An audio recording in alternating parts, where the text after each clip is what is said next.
बिस्मिल्लाहिर्रहमानिर्रहीम। बोलते कालम के साथ मैं आमिर रज़ा खान। और दुनिया भर में उस मुल्क की वैल्यू होती है जिसके दुनिया भर में दोस्त ज़्यादा हों। ये वैसे दुनिया से अगर माशरे पे आ जाए, माशरे से अगर आप अपने मुल्क में आ जाए, शहर में आ जाए, अफराद तक चले जाएँ, तो जिस बंदे के दोस्त ज़्यादा हों और दुश्मन कम हों उसे माशरे में मजबूत शख्स समझा जाता है। या इसी तरह अगर कहा जाए कि उसको पूरी दुनिया में एक मजबूत मुल्क के तौर पर जाना जाता है। ये ऐसे ही नहीं है, इसके लिए बड़ी मेहनत करनी पड़ती है और इसके लिए वो काम करना पड़ता है जो ऑपरेशन सिंदूर में पाक फ़ौज ने किया।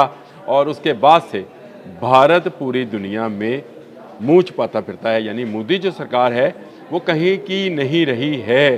ये मैं आपको सिर्फ बातों से नहीं बल्कि आपको अमलन भी बताऊंगा कि किस तरह से पाकिस्तान ने अपनी खारजा पॉलिसी में क्या ऐसी चेंज लेके आए कि आज से सिर्फ 1.5-2 साल पहले कहा जा रहा था कि पाकिस्तान दुनिया में तन्हा रह गया, पाकिस्तान की तरफ कोई आएगा नहीं, कोई यहाँ पर सरमायाकारी नहीं करेगा, ये मुल्क दिवालिया हो जाएगा। खुद वफाकी वज़ीर जो कि PTI के दौर के थे वो ये बात कह रहे थे कि ये मुल्क दिवालिया होने के करीब है। लेकिन ऐसा क्या हुआ कि आज भारत किसी जगह पे मुँह दिखाने के लायक नहीं है। आसियान में नहीं गया मोदी क्योंकि वो उसने वहाँ पर वर्चुअल ख़िताब किया और बहाना क्या किया कि दिवाली है और दिवाली की छुट्टियाँ हैं। तो आप बताएं कि कोई वज़ीर आज़म ये कह सकता है कि मैं फ़लाँ मुल्क में या फ़लाँ तंजीम के इजलास में इसलिए नहीं जा रहा कि आज ईद है। असल में ये त्यौहार की बात नहीं थी, बात ये थी कि वहाँ चीनी सदर थे शी जिन, और उनके होते हुए वहाँ जाते तो ऑपरेशन सिंदूर की सुनाई जाती और बताया जाता कि तुम जो दादोशुमार दे रहे हो ये असल दादोशुमार है। तो इससे छुपने के लिए उन्होंने कहा कि मैं TV स्क्रीन पर आ जाऊँगा और TV वर्चुअली उस पर जाऊँगा। लेकिन अगर दूसरी तरफ पाकिस्तान को देखा जाए तो पाकिस्तान की इज़्ज़तें और रिफ़तें ऑपरेशन सिंदूर के बाद दिन दुगनी रात चुगनी हो गई। हमारे फील्ड मार्शल को वाइट हाउस बुलाया जाता है, लंच कराया जाता है। हमारे वज़ीर आज़म को गज़ा कॉन्फ्रेंस में, जिसमें गज़ा में अमन की बात है, वहाँ ख़िताब करने की दावत दी जाती है।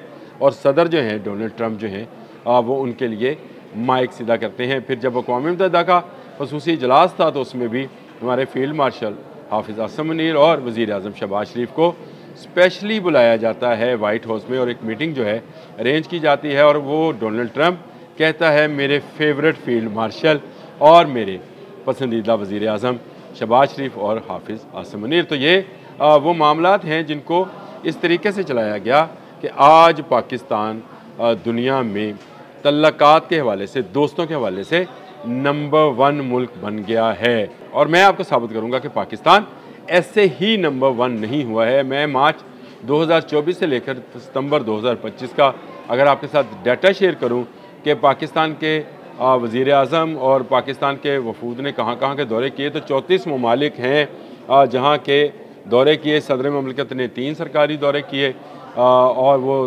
तुर्कमानिस्तान का 1 और चाइना के 2 सरकारी दौरे उसमें शामिल हैं। फिर वज़ीर आज़म सऊदी अरब, मुत्तहिदा अरब अमारात, ईरान, तुर्कमानिस्तान, ताजिकिस्तान गए। शहबाज शरीफ अमेरिका, मिस्र, बेलारूस, तुर्किया के दौरे कर चुके हैं। वज़ीर आज़म शहबाज शरीफ ने सबसे ज़्यादा सऊदी अरब के 8 दौरे किए और उनके साथ हमने डिफेंस पैक्ट भी किया है। बहुत सारे दौरों में फील्ड मार्शल उनके हमरा मौजूद रहे हैं और वहाँ पर उनको गार्ड ऑफ ऑनर दिया। खासकर वो दौरा जिसमें सऊदी अरब ने उनको पर्पल कारपेट इस्तकबाल दिया था, यरमूक वाला, जिसमें हमने उनके साथ दिफाई मुआहदा किया था कि सऊदी अरब और पाकिस्तान पर हमला, दोनों मुल्कों में से किसी एक पर हमला जो है दोनों पर तसव्वुर किया जाएगा। इसके अलावा मुत्तहिदा अरब अमारात के 2 और चाइना के 2, तुर्किया के 2 और ईरान के दौरे शामिल हैं। यानी मुत्तहिदा अरब अमारात के 3 दौरे हो गए जी। इस तरह से फिर आप देखें तो वज़ीर आज़म 2 मरतबा कतर, 2 मरतबा अमरीका, जबकि 1 दफ़ा बरतानिया का भी सरकारी दौरा कर चुके हैं। और वज़ीर आज़म अब दोबारा सऊदी अरब जाने को हैं। आज वो मेरा ख्याल है उनका दौरा सऊदी अरब का भी तय है। इसके जवाब में अगर नरेंद्र मोदी साहब की हम बात करें तो वो भी अगर उनका भी हम तकाबल देखें तो वो कहाँ गए हैं, भूटान। ये मार्च 2024 का दौरा है उनका। फिर वो इटली गए हैं, रूस गए हैं जो कि वो दिफाई पार्टनर हैं क्योंकि S-400 S-500 वो उसी से लेना चाहते हैं। पोलैंड गए हैं, यूक्रेन गए हैं, ब्रुनाई, सिंगापुर और अमेरिका का दौरा किया जिसमें इनको मुंह की खानी पड़ी और डोनाल्ड ट्रंप ने मुंह नहीं लगाया था। कहा तो उनको दोस्त था लेकिन उसके साथ ये भी कहा था कि आप पर तजारती पाबंदियाँ लगेंगी और उस दौरे की नाकामी का सबूत आज आपको उन पर लगी तजारती कंपनियों और टैरिफ की सूरत में नज़र आ रहा है। फिर वो मॉरिशस गए, सऊदी अरब गए और सऊदी अरब में जाने के बाद जब पाकिस्तान गया तो सऊदी अरब ने किससे दिफाई पैक्ट किया? पाकिस्तान के साथ। लिहाजा यहाँ भी वो नाकाम हुए। फिर वो कैप्रोस गए, क्रोशिया गए, घना, Trinidad and Tobago, Argentine, Brazil, Namibia. Argentine Pakistan के साथ दिफाई डील करने वाला है, ये एक नई खबर है, ये भी मैं आपको बताऊँगा।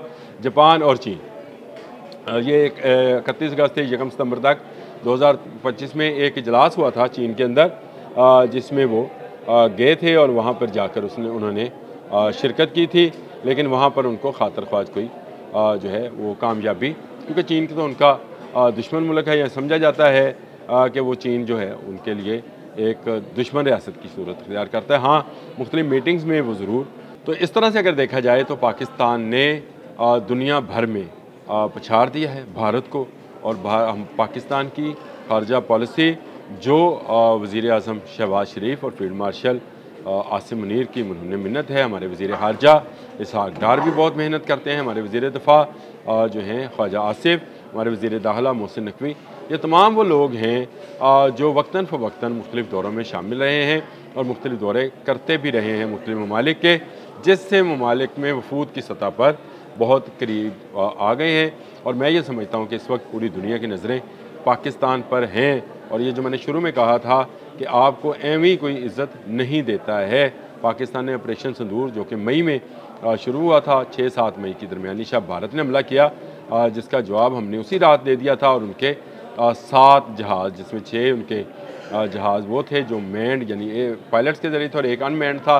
इसके साथ साथ उनके राफेल तैयारे भी मार गिराए थे, जिसके बाद से दुनिया ने इस बात को तस्लीम किया कि इस खत्ते की यानी जनूब मशरक़ी एशिया की अगर कोई ताकत है, कोई क़ुव्वत है तो वो पाकिस्तान है। ये सिर्फ मैं भी नहीं कहता हूँ, अगर आप भारतीय तजियाकारों को सुन लें तो आपको समझ आएगी कि पाकिस्तान इस वक्त कहाँ खड़ा है, पाकिस्तान को दुनिया किस नज़र से देख रही है। और भारत एक शिकस्त खुर्दा मुल्क की तरह दुनिया में मुँह छुपाए फिरता है। किसी को मोहल्ले में चपेड़ें पड़ जाए ना तो वो चंद दिन मुँह छुपाता है। यही भारत के साथ हुआ है कि उसको पाकिस्तान ने ऑपरेशन सिंदूर में चपेड़ें मारी तो वो अपनी तरफ से एक बदमाश तालिबान को लेकर आया, लेकिन उस बदमाश को भी चपेड़ें पड़ गई। ये एक अजीब सी सूरत हाल है जिसका मैं तो बड़ा लुत्फ़ उठाता हूँ कि पाकिस्तान जो है वो दुनिया भर में एक बड़ी ताकत बनकर उभरा है। और इस वक्त उसके सारी दुनिया में बहुत सारे ममालिक दोस्त हैं और बहुत सारे ममालिक जो हैं उसके साथ दोस्ती की पींगे बढ़ा रहे हैं। कल मैंने बांग्लादेश के दिफाई पैक्ट पर भी बात की थी, जिस पे हम उनको JF-17 थंडर दे रहे हैं। इसी तरह अर्जेंटाइन पर मैंने आपको बात की कि इस पर भी किसी दिन बात करेंगे। आज़रबाईजान तो हमारी टुकड़ी पहुंच भी गई JF-17 थंडर की।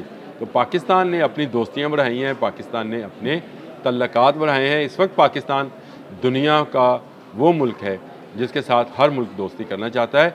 इसमें 2 तो सुपर पावर्स हैं, चीन तो हमारा दोस्त है ही, अमेरिका भी हमसे दोस्ती की पींगे बढ़ा रहा है और हर जगह पाकिस्तान की तारीफ़ कर रहा है।